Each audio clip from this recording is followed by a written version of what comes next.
하나님 말씀은 에스겔 47장입니다.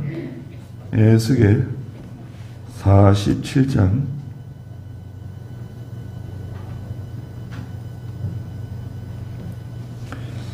11절 말씀부터 말씀을 보겠습니다. 에스겔 47장 11절입니다. 진펄과 개펄은 되살아나지 못하고 소금 땅이 될 것이다. 그 강 이쪽과 저쪽 두 개는 온갖 과일 나무가 자랄 것이니 그 잎사귀는 시들지 않고 그 열매도 그치지 않을 것이다. 그것이 매달 새 열매를 맺힐 것인데 그 물이 성소에서 나오기 때문이다. 그 열매는 음식이 되고 그 잎은 치료제가 될 것이다. 그랬습니다. 11절에 진펄과 개펄은 되살아나지 못할 것이라고 말씀하셨습니다. 그곳은 소금 땅이 될 것이다. 소금 땅은 생명 없다는 거예요. 생명의 역사가 일어나지 않는 땅이다. 진펄은 강에 있는 거죠. 강에 있는 건데 강물도 물이 들어오고 나가는데요. 뭐 작은 강은 그런 차이가 별로 없지만 큰 강들은 이제 물이 들어왔다가 또 물이 빠졌다가 그런 영향을 좀 받습니다. 달의 영향을 받는 거죠. 그걸 진펄이라 그럽니다. 바다에 있는 것은 개펄이라고 부르는 거죠. 뻘이라 그러죠. 원래는 개펄입니다. 펄. 그래서 이제 민물이 되면 물이 들어왔다가 또 썰물이 되면 물이 나갔다가 들어왔다 나갔다 그러죠. 개펄이 있는 곳이 많지 않아요. 모든 해변에 개펄이 있는 게 아닙니다. 우리나라도 그렇죠. 개펄이 있는 곳은 서해안이죠. 서해안에 개펄이 있지만 동해는 개펄이 없죠. 동해는 개펄이 없습니다. 남해에도 개펄이 있죠.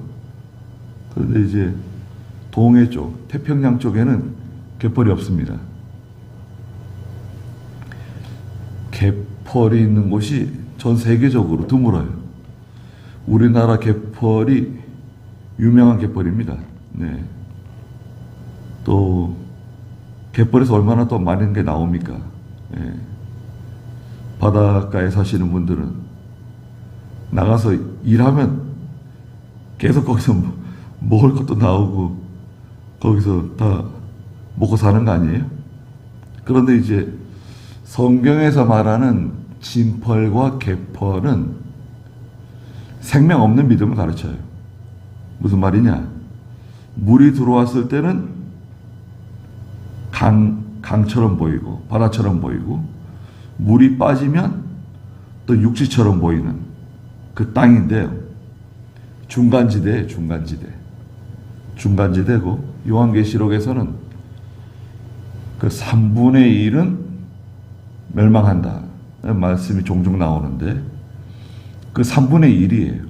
3분의 1은 그 양을 가르치는 게 아니에요. 전체의 3분의 1이 아니라 3분의 1은 종류를 가르쳐. 종류. 무슨 종류냐? 3분의 1은 육지를 말해요. 육지.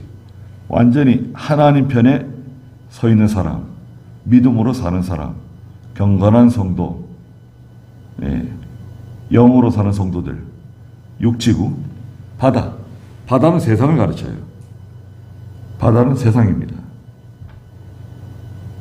3분의 1은 세상이에요. 믿지 않는 사람들이에요.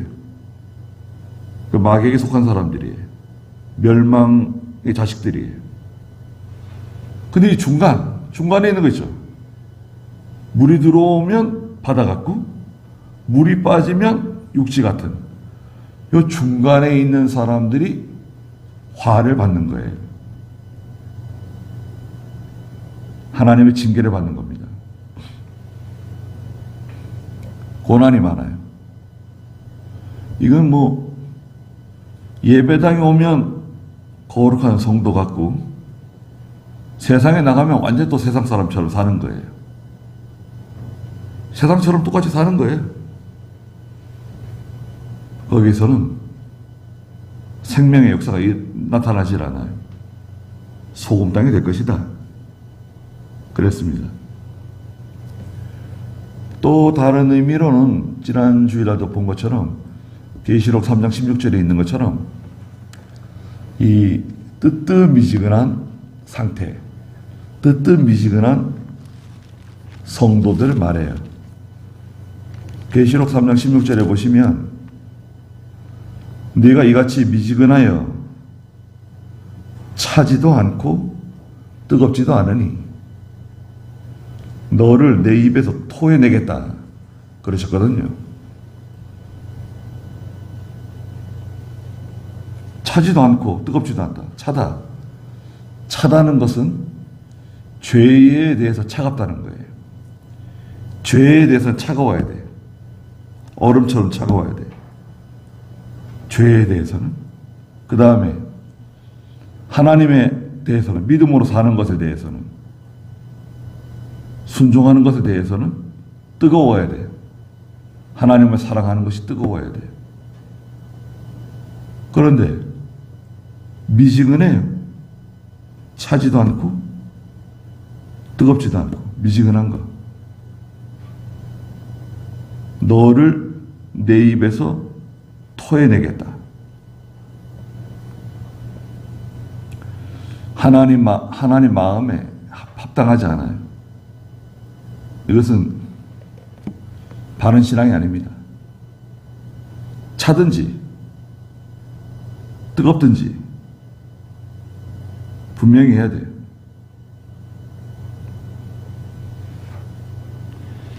그 다음에 이제 12절인데요. 그 강 이쪽과 저쪽 뚝에는 온갖 과일나무가 자랄 것이다. 그랬습니다. 생명수 강이 흘러가는데요. 생명수 강이 흘러가잖아요. 생명수 강이 흘러가면 다 소생한다 그랬죠.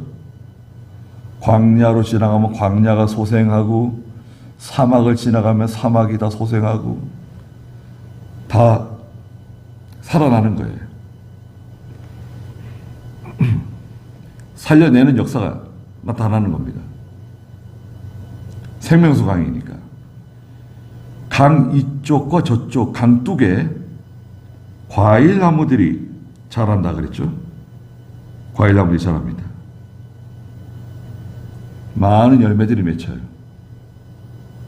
그 잎사귀는 시들지 않고 그 열매도 그치지 않을 것이다. 그것이 매달 새 열매를 맺을 것인데 그 물이 성소에서 나오기 때문이다. 그 열매는 음식이 되고 그 잎은 치료제가 될 것이다. 그랬습니다. 또 강둑이에요. 과일나무들이 자라는데요. 과일나무는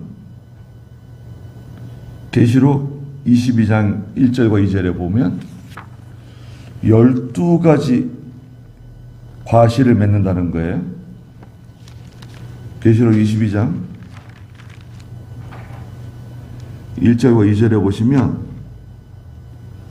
또 그가 맑은 생명수강을 내게 보여주셨는데 하나님과 어린 양의 보좌로부터 흘러나와서 그 성읍의 거리 가운데로 흐르고, 이 성읍은 새 예루살렘 성을 말해요. 천년왕국에 도래한 새 예루살렘 성 안에 생명수 강이 흐르는데 강 양쪽에 생명나무가 있다. 12가지 열매를 맺는다. 12가지 열매. 12가지는 많은 열매를 맺는다는 거예요. 12이라고 하는 숫자는 아주 많다는 뜻을 가지고 있어요. 12수. 12수는 하나님의 숫자인데요. 6, 12 올라가잖아요. 6일 동안 천지를 창조하시고, 예. 12가지 많다. 달마다 열매를 맺는다. 달마다 열매를 맺어요. 그리고 그 나뭇잎, 잎사귀들은 만국 백성을 치료하기 위하여 있었다. 그랬죠? 오늘 여기 계시록 에스겔 47장 12절에서도 그것이 매달 새 열매를 맺는다 그러셨죠. 매달. 말씀드렸던 것처럼 이 한 달이라고 하는 것은 저 달을 기준하잖아요. 달. 여러분. 달을 기준해서 한 달을 계산하잖아요. 달이 보름달이 되었다가 보름달은 음력 15일이잖아요.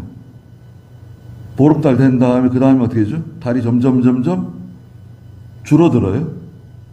하연 달이 되죠. 하연. 점점 달이 줄어들어 가지고 그 다음에 달이 없어요. 달이 없는 캄캄한 날이 오죠. 달이 안 보여요. 그때는 망월이라 그래요. 망월.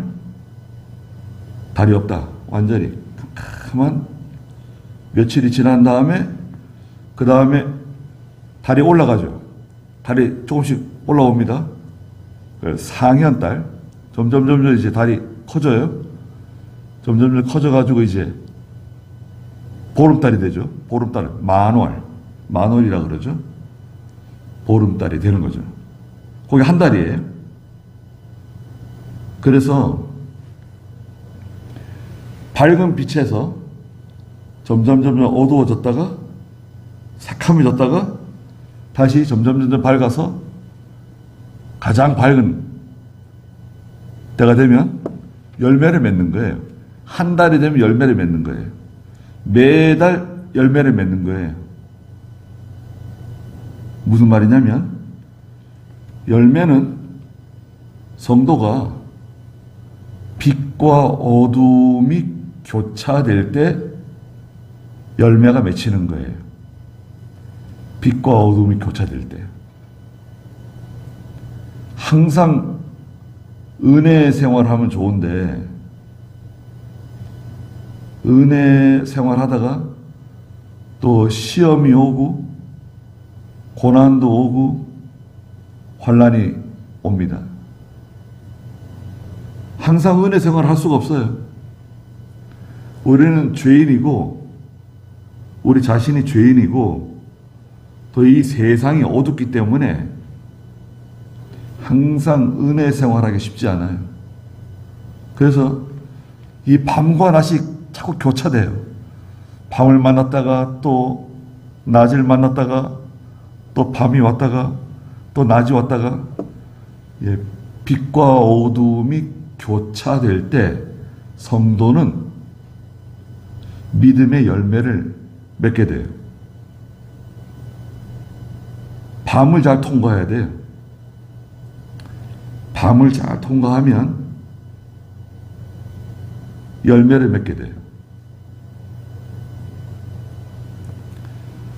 이 식물들이 밤에도 일을 많이 합니다. 밤에 꽃이 피는 식물들 있죠. 밤에 꽃이 피는 것들. 특히 그 나락이죠. 나락.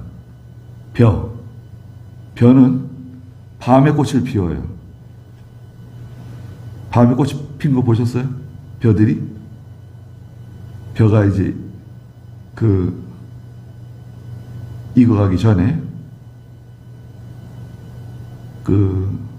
논에 가보면 벼들이 꽃이 피어가지고요. 입을 다 벌리고 있죠. 바람이 살살 불고. 벼들이 밤에 꽃이 피어요. 그래가지고 이제 낮에는 입을 다물고 그 익어가는 거죠. 예.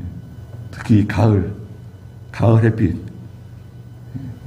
가을 햇빛은 따갑잖아요. 여름 햇빛은 무더운데 가을 햇빛은 좀 따가워요. 그 따가운 햇빛이 필요한 거죠. 그 벼가 익어가는 거죠. 벼가 잘 익어가지고 열매를 맺는 거죠. 밤을 잘 통과해야 됩니다. 밤이 반드시 와요. 목사도 밤이 오고, 장로도 밤이 오고, 집사도 밤이 오고, 병신도도 밤이 오고, 다 밤이 와요. 밤을 잘 통과해야 됩니다. 또 총회도 밤이 오고, 교회도 밤이 오고, 또 우리 가정, 성도의 가정에도 밤이 오고, 밤이 와요. 그 밤을 잘 통과해야 돼요. 잘 통과한다는 것은 무슨 말이냐? 첫째는 죄를 짓지 말아야 돼요. 밤을 통과할 때 죄를 짓지 않도록 조심해야 돼요. 원망, 불평, 욕심에 빠지지 말고, 그리고 밤을 통과할 때 잘 인내해야 됩니다. 인내가 필요해요. 그러면 이제 열매를 맺는 거예요. 달마다 열매를 맺어요. 12가지 과실을 맺는 거예요. 그건 생명의 열매예요. 생명과실이에요. 성도가 자라나는 거예요. 영이 자라나는 거예요. 자기의 구원을 잘 이루어 나가는 거예요. 열매가 몇이죠? 그 다음에 잎사귀가 있어요. 잎사귀. 잎사귀는 도대체 뭐냐? 잎사귀는 믿음의 행위를 가르쳐요. 잎사귀는 뭐라고요? 믿음의 행위다. 행위. 다른 말로 말하면 순종이에요. 순종. 순종 생활을 말해요. 행위의 열매가 맺혀요.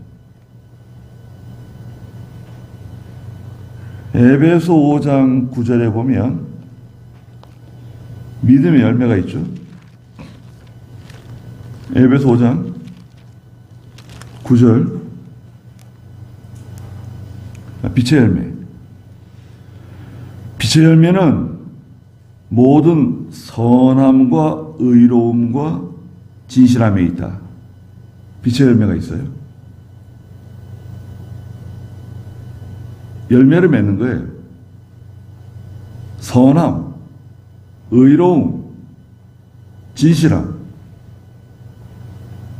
골로새 1장 6절에도 열매를 맺는데요. 골로새 1장 6절에 보시면 이 복음이 너에게 이르렀고 너희가 듣고 진리 안에서 하나님의 은혜를 깨달은 날부터 너희 안에서와 같이 온 세상에서도 열매를 맺으며 자라고 있다. 열매를 맺으며 자라나는 거예요. 과일나무도 그렇잖아요. 과일나무. 여러분 보세요. 과일나무들이 열매를 맺으면서 자라났잖아요. 뭐 어떤 나무들은 해거리도 하지만 잘 자라납니다. 제가 어렸을 때 보니까 저희 밭이 넓은 밭이 있었는데 그게 뭐 1000평이 넘었던 것 같은데 넓은 밭이에요. 그게 고속도로 옆에 있었는데 경부고속도로 옆에 거기에 모가나무를 심었어요. 모가나무. 모가가 뭔지 몰랐어요. 아니 뭐 이상한 게 달렸더라고요. 근데 얼마나 많이 달렸는지 나무가 크지도 않은데 아이들 머리통만하게 막 주렁주렁 달렸더라고요. 아 저기 뭐 사과도 아니고 배도 아니고 이상한 냄새가 나는데 아 저건 뭐예요? 그랬더니 모가라 그러더래요. 모가. 야, 그 모가 그때 알았습니다. 그때 중학교 1학년 된지 2학년 된지 그런 것 같아요. 그 모가를 따다가 시퍼런 걸 따다가 며칠 놔두니까 약간 노릇노릇해지잖아요. 그러니까 그것을 썰어가지고요. 예, 무 썰듯이 썰어가지고 그 항아리, 작은 항아리에다가 재가지고 설탕을 부어가지고 예, 놔두시더라고요. 그 왜 이거 뭐 하는 겁니까? 그래 물어봤더니 아 이게 모가 차를 만든대요. 그렇게 하면 모가차가 된대요. 나중에 해줄 테니까 먹어보라고. 그 모가차를 이제 혼자 이제 마시게 됐죠. 네.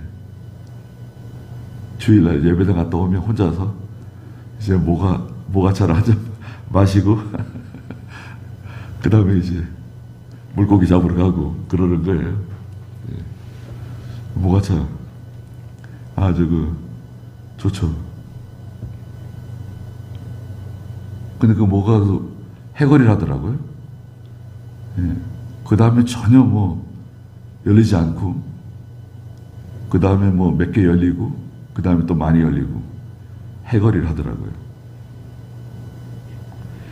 여하튼, 성도가 이 밤을 잘 통과하면 많은 열매를 맺을 수 있다. 그 다음에 그 잎사귀가 중요해요. 잎사귀는 치료하는 약재료가 되는 거예요. 그 행위가 많은 사람들을 치료해요. 내가 믿음으로 살면 내 주변에 있는 사람들이 나를 통해서 치료받아요. 위로받아요. 예? 내가 고난 가운데서 믿음 잘 지키잖아요? 내가 고난이 많은데도 믿음을 잘 지켜나가면 다른 믿음의 성도들이 위로받아요. 아, 저 사람이 저렇게 고난이 많은데도 믿음을 잘 지켜나가는구나. 나도 믿음을 잘 지켜야지. 위로받아요. 또 내가 믿음 지켜나가면 믿지 않는 내 주변에 있는 사람들이 또 치료받아요. 나도 예수를 믿어야 되겠다. 나도 교회를 나가야 되겠다. 내가 만약에 예배당에 나가면 저 사람처럼 예수 믿어야 되겠다. 저 사람처럼 신앙생활 해야 되겠다. 그런 마음이 생겨요. 예? 우리가 어렸을 때 그 전도한 친구들 있잖아요. 내가 어렸을 때 전도한 친구들 그 뭐 믿음으로 사는 게 뭔지도 모르고 그냥 예배당에 쫓아다니는 거죠. 그런데 이제 나이가 들어가지고 그 예전에 그 친구를 생각하는 거예요. 아, 그 친구가 새벽 예배 나갔었는데, 그 친구가 전도했었는데, 그 친구가 기도했었는데, 그 생각나는 거예요. 그 교회로 와요. 교회로 와가지고 신앙생활 합니다. 예. 신앙생활 하는데 잘해요. 예. 예배당 잘 나오고, 또 예배당에서 어려운 일이 생기면 자기가 희생도 하고, 또 목사님 도와드리고, 예전에 그 믿음이 있던 친구들이 하던 거 보고 똑같이 하는 거예요. 그 잎사귀라 할 수 있어요. 잎사귀는 많은 사람들을 치료하게 돼요. 그래, 밤을 잘 통과해야 돼요. 생명수가 흘러가잖아요. 강둑에 생명나무들이 자라고 과일나무들이 자라요. 12가지 열매를 맺는다. 예. 여러 종류. 믿음의 열매를 맺는 거예요. 선, 의, 경건, 사랑. 종류가 많잖아요.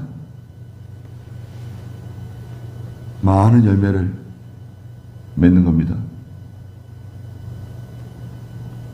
13절에 주 여호와가 이같이 말한다.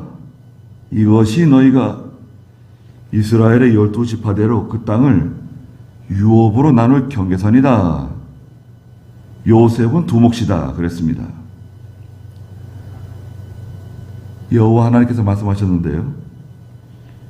이것이 너희가 이스라엘 12지파대로 그 땅을 유업으로 나눌 경계라고 말씀하셨어요. 경계는 이제 뒤에 15절부터 나오는데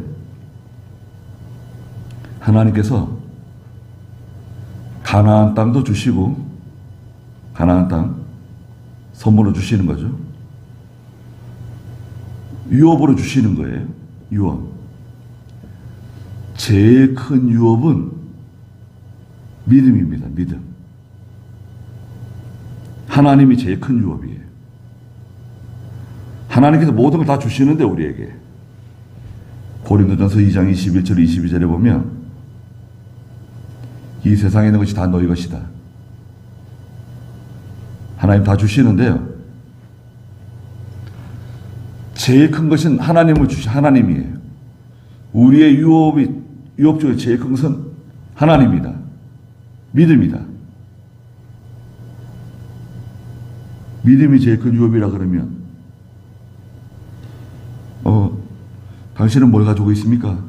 재산이 얼마나 됩니까? 아니, 나는 재산이 없습니다. 부모님이 저한테 물려주신 유업이 없습니다. 그러나 나에게 있는 유업은 믿음이 있습니다. 저는 유업을 믿음으로 받았습니다. 유업이 가장 큰, 믿음이 가장 큰 유업입니다. 기업입니다. 상속물입니다. 그러면 여러분은 참 귀한 걸 가지고 계시네요. 부럽습니다. 그렇게 말할 수 있겠습니까? 자, 총각하고 처녀가 만나가지고 선을 보는데 가지고 계시는 게 뭐가 있냐고. 가지고 있는 건 없습니다. 부모님에게 물려받은 게 없습니다. 그런데 제가 가지고 있는 것은 믿음을 유업으로 받았습니다. 그러면 아가씨가 좋아할까요? 예? 왜요? 예. 믿음 있는 여자 같으면 제일 좋은 걸 가지고 계시네요. 그럴 수 있겠죠. 눈이 번쩍 뜨일 거야 아마. 믿음 있는 여자라고 하면 눈이 번쩍 뜨일 거예요. 그런데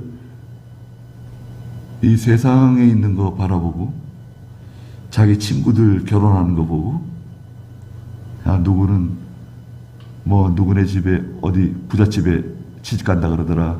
누구는 재벌집에 시집 간다 그러더라. 누구는 대구에 빌딩이 여러 개 있는 집안으로 시집 간다 그러더라. 그럴 수도 있죠.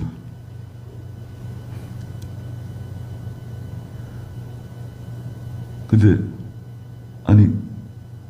유업이 믿음이라 하나님이 유업이라 그게 무슨 말이지? 네. 또 이해할 수가 없네. 보통은 좋아하지 않을 것 같아요.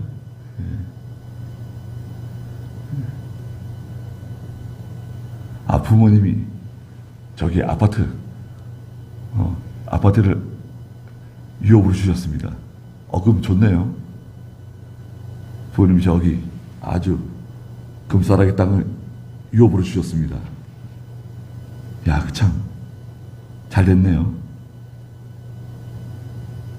근데 믿음은 없어요. 믿음은 없어. 그건 중요하지 않다. 그 부모님이 주신 거, 그게 귀한 거다. 그것이 중요하다. 그러면 뭐, 그 보장 다 본 겁니다.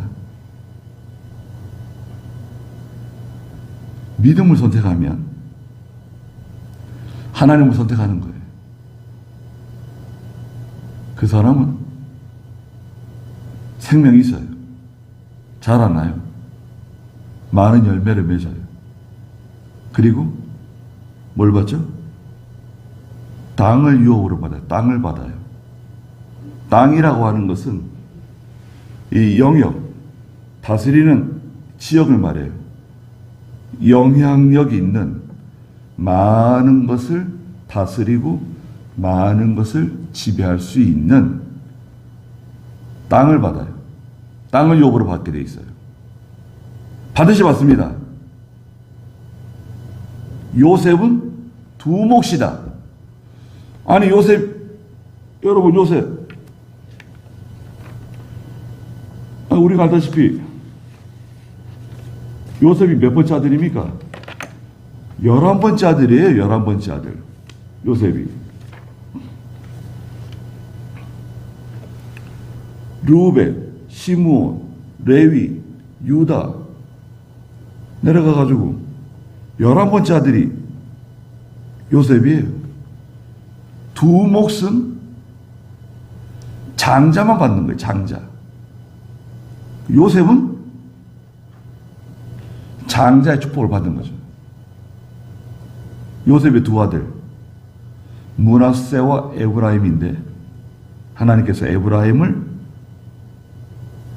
앞세우시고 에브라임과 므낫세, 에브라임 지파, 므낫세 지파, 두 지파가 되는 거죠. 창세기 48장 그 5절에 보면 말씀하셨어요. 창세기 48장 5절에 내가 이집트에 와서 내게 이르기 전에 이집트 땅에서 내게 태어난 너의 두 아들은 내 것이다. 이집트에 태어난 요셉의 두 아들, 그리고 역대상 5장에 가면 역대상 5장 1절과 2절에 이스라엘의 맏아들 르우벤의 아들은 다음과 같다. 그는 맏아들이었지만 자기 아버지의 침상을 더럽혔기 때문에 맏아들의 권리가 이스라엘의 아들 요셉의 자손에게 넘어갔으므로 족보에 맏아들로 기록되지 못하였다. 유다가 형제들보다 뛰어났으며 그에게서 주권자가 나왔으니 그리스도는 유다 지파죠. 나왔으나 맏아들의 권리는 요셉에게 있어요. 맏아들의 권리는 누구한테 있죠? 요셉에게. 그래서 14절에 오늘 너희는 내가 내 손을 들어 너희 조상들에게 주리라고 맹세한 그것을 가나안 땅이죠. 아브라함, 이삭, 야곱에게 약속한 가나안 땅을 받아서 유업으로 분배하게 될 것이다. 가나안 땅 주시고 유업으로 주세요. 이 땅이 너희의 유업이 될 것이다. 하나님 주세요. 받는 겁니다. 오늘도 마찬가지예요. 여러분, 오늘날에도 믿음으로 살면 하나님 뭘 주시죠? 땅을 주신다. 뭐 임야를 주시는가? 대지를 주시는가? 그 땅보다도 믿음의 영역, 믿음을 주시는 거예요. 믿음으로 다스릴 수 있는 넓은 땅을 우리에게 허락해 주십니다. 거기까지 하고